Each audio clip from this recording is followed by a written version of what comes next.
तव कथामृतं तप्तजीवनं कविभिरीहितं कल्मषापहं श्रवणमङ्गलं श्रुमोदाततं भुवि गृह्णन्ति ये भूरिदा जना।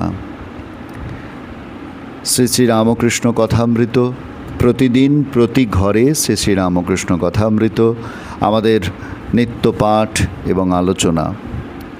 প্রাণারাম বাংলা চ্যানেলে আমাদের প্রত্যেক দিনের এই শ্রী শ্রী রামকৃষ্ণ কথামৃত পাঠ এবং আলোচনা আপনাদের কেমন লাগছে আপনারা নিশ্চয়ই জানাবেন কমেন্ট সেকশনে। আপনাদের অভিমত, আপনাদের ভালো লাগার কথা, আপনাদের অনুভূতির কথা সেটি আমরা শুনতে চাই, বারংবার শুনতে চাই, এবং আমরা চাই যে আপনারাও এই পাঠের অংশ হন, এই অনুধ্যানে আপনারাও অংশ নিন।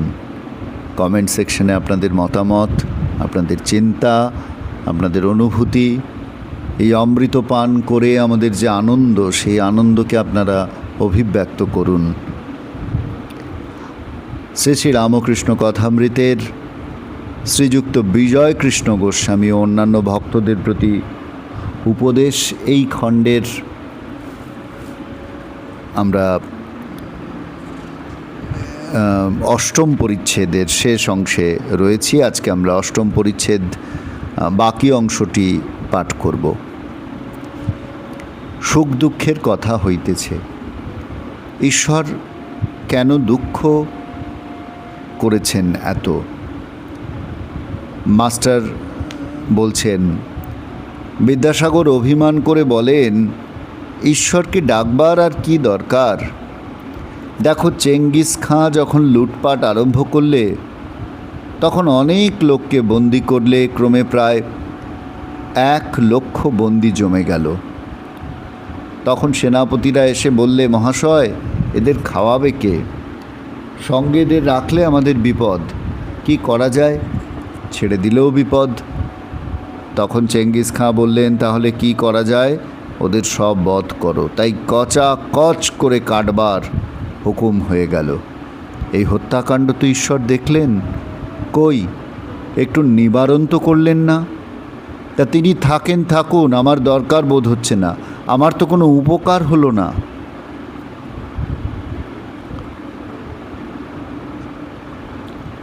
শ্রীরামকৃষ্ণ বলছেন, ঈশ্বরের কার্য কি বোঝা যায়? তিনি কি উদ্দেশ্যে কি করেন? তিনি সৃষ্টি, পালন, সংহার সবই করছেন। তিনি কেন সংহার করছেন আমরা কি বুঝতে পারি? আমি বলি, মা, আমার বোঝবারও দরকার নাই। তোমার পাদপদ্মে ভক্তি দিও। মানুষ জীবনের উদ্দেশ্য এই ভক্তি লাভ, আর সব মা জানেন। বাগানে আম খেতে এসেছি, কত গাছ, কত ডাল, কত কোটি পাতা, এই সব বসে বসে হিসাব করবার আমার কি দরকার?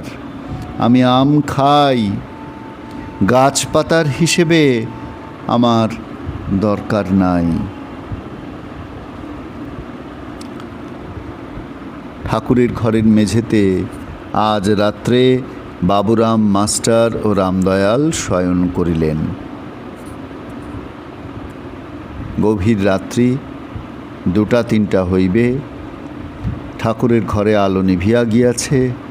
তিনি নিজে বিছানায় বসিয়া ভক্তদের সহিত মাঝে মাঝে কথা কহিতেছেন। আমরা এইটুকু অংশ পাঠ করে একবার মাস্টারমশাইয়ের প্রশ্নটিকে বুঝে নেওয়ার চেষ্টা করব। আসলে মাস্টারমশাইয়ের প্রশ্ন নয়, মাস্টারমশাই বিদ্যাসাগর মশাইয়ের কাছে এই প্রশ্ন শুনেছেন, বিদ্যাসাগরকে এই কথা বলতে শুনেছেন। এই মনে সন্দেহ আসা ঈশ্বরের অস্তিত্বে, এটি তো খুব স্বাভাবিক। এবং বিদ্যাসাগর মশাই এও বলছেন যে যদি এই ঈশ্বর থেকেও থাকেন আমাকে তার দরকার নেই, কারণ যে ঈশ্বর মানুষের দুঃখ মোচন করতে পারেন না, যে ঈশ্বর মৃতপ্রায় মানুষকে বাঁচাতে পারেন না, যে ঈশ্বর থাকা সত্ত্বেও মানুষ এত কষ্ট, এত দুঃখ, এত দুর্দশা ভোগ করছে, সেই ঈশ্বরকে আমার কি প্রয়োজন?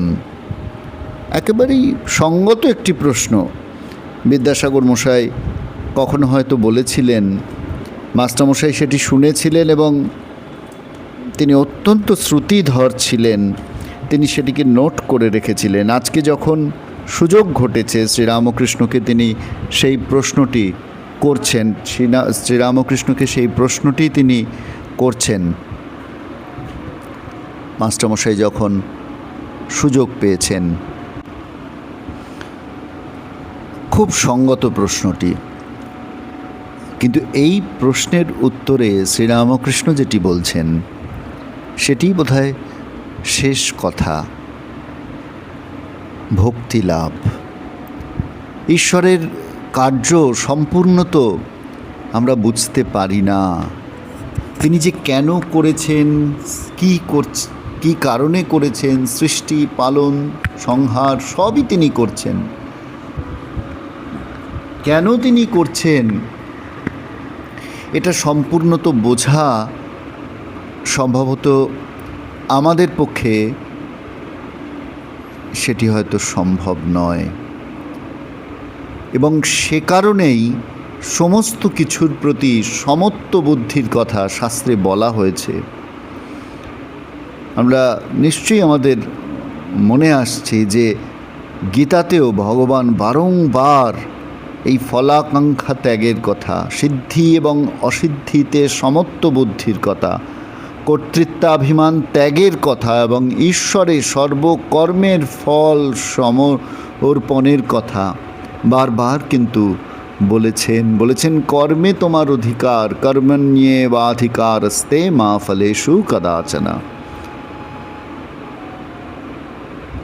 কর্মে তোমার অধিকার, কর্মফলে তোমার অধিকার নেই। কেন কি হচ্ছে এই কারণ অনুসন্ধান যদি আমরা করার চেষ্টা করি, আমরা হয়তো কখনো কোনো সিদ্ধান্তে পৌঁছতে পারবো না। কেননা ঈশ্বর কী কারণে কি করছেন সত্যিই আমাদের জানার ক্ষমতা নেই। তাই বলা হচ্ছে গীতাতেও, যোগস্থ কুরু কর্মাণি সঙ্গং ত্বক্তা ধনঞ্জয় সিদ্ধ্য সিদ্ধ্য সমভূত্য়া সমত্বং যোগ ইচ্ছতে দূরেন যবরং কর্ম বুদ্ধিযোগা ধনঞ্জয় বুদ্ধৌ শরণমন্বিচ্ছ কৃপণঃ ফলহেতব।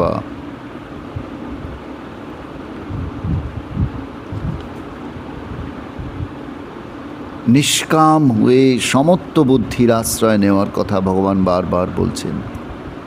এই সমত্ব বুদ্ধি অর্থাৎ যখন তিনি দুঃখ দিচ্ছেন তখনও তিনি, যখন তিনি আনন্দ দিচ্ছেন তখনও তিনি। বিপদে মোরে রক্ষা করো এ নহে মোর প্রার্থনা, বিপদে আমি না যেন করি ভয়। রবীন্দ্রনাথ ঠাকুর তার গানে বলছেন, অর্থাৎ বিপদকে, শোক, তাপ, যন্ত্রণাকে তাঁরই উপহার জ্ঞানে স্বীকার করে নেওয়া। এটি বড় কঠিন কাজ, আমরা অনুধাবন করতে পারছি নিশ্চয়ই। মুখে বলা যতটা সোজা, কাজে করে দেখানো ততটা ঠিক সোজা নয়। কিন্তু ওই ঠাকুর যে বলছেন মানুষ জীবনের উদ্দেশ্য এই ভক্তি লাভ। প্রথম দিনেই হয়তো সবটা আমাদের হলো না, কিন্তু আমার জীবনের উদ্দেশ্যই তো এই ভক্তি লাভ, যে ভক্তিতে তার প্রতি সম্পূর্ণ শরণাগতি আসে, যে ভক্তি আমাকে তার প্রতি বিশ্বাসী করে তোলে, যে ভক্তি আমাকে তার প্রতি সন্দেহ থেকে নিরত করে এবং তার প্রতি সম্পূর্ণ শরণাগতি সেটিকে জাগ্রত করে। সেই ভক্তিই তো আমার জীবনের উদ্দেশ্য। শ্রীরামকৃষ্ণ তাই বলছেন মানুষ জীবনের উদ্দেশ্য ভক্তি লাভ, ঈশ্বরে ভক্তি লাভ। এই ভক্তি লাভ করতে পারলে তখনই শরণাগতি আসে, আমার মা সব জানেন, আমি সবটা জানি না। বাগানে আম খেতে এসেছি, কত গাছ, কত ডাল, কত কোটি পাতা, এসব হিসাবে আমার দরকার নেই।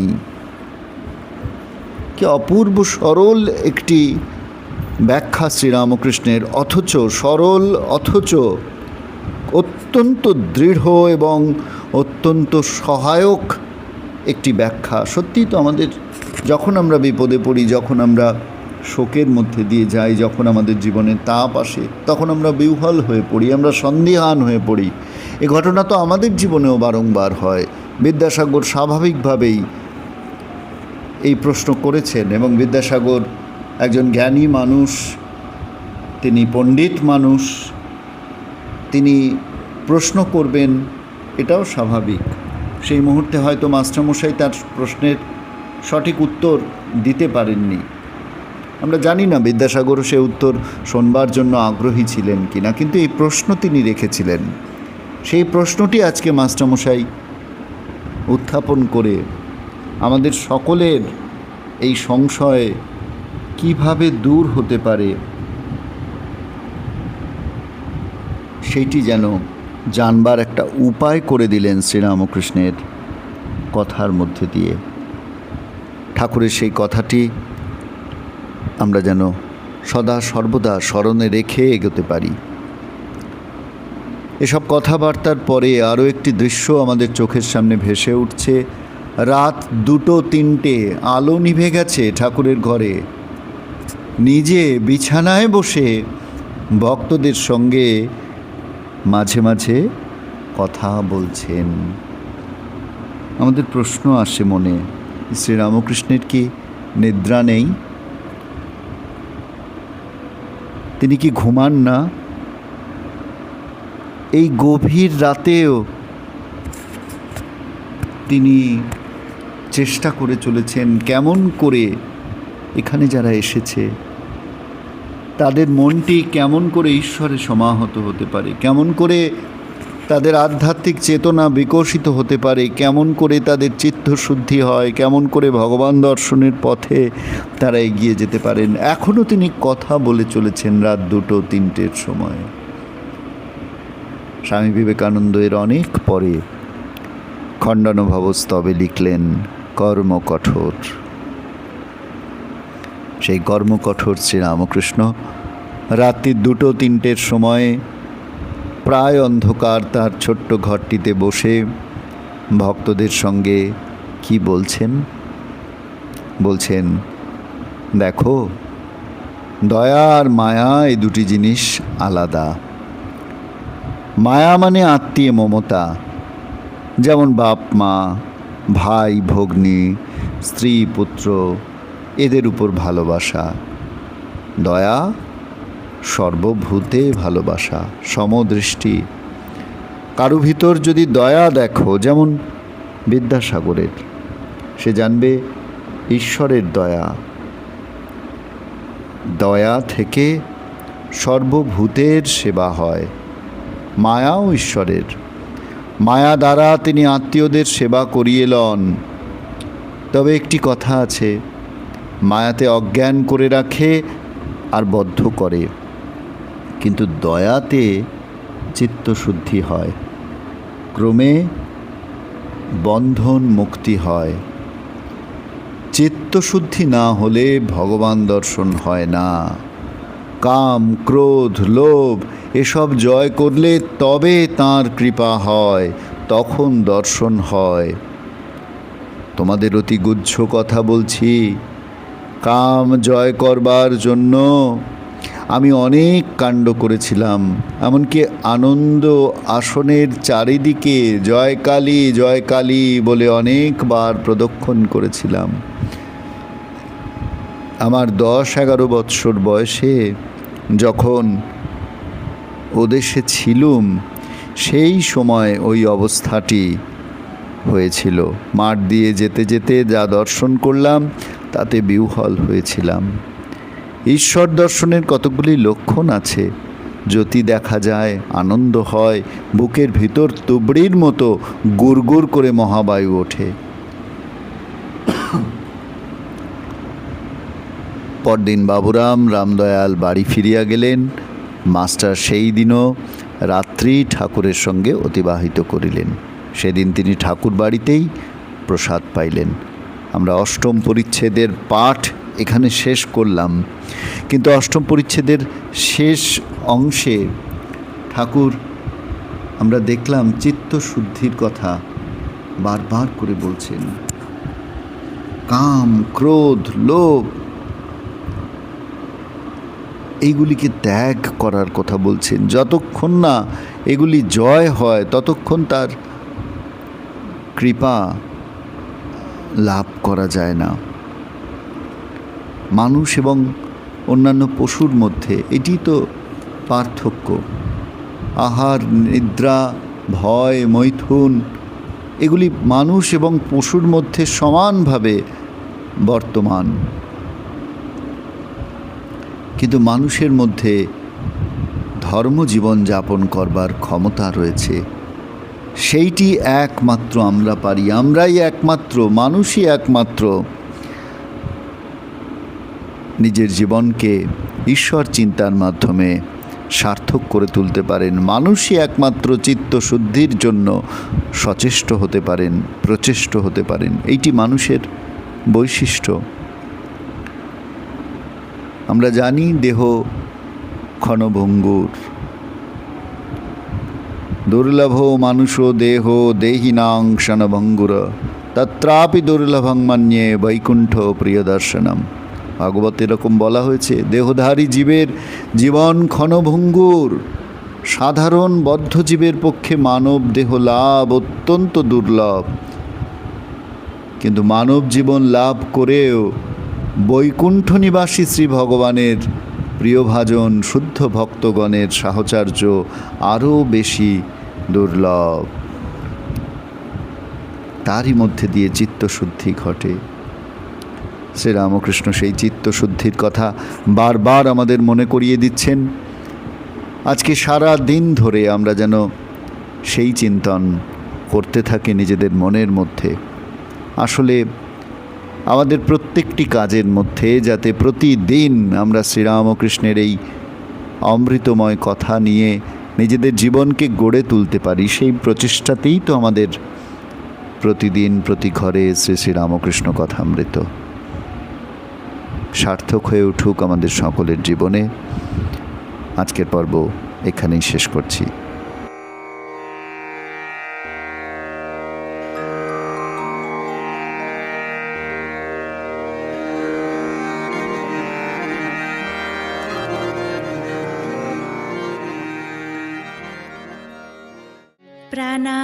প্রাণারাম প্রাণারাম প্রাণারাম প্রাণারাম প্রাণারাম প্রাণারাম।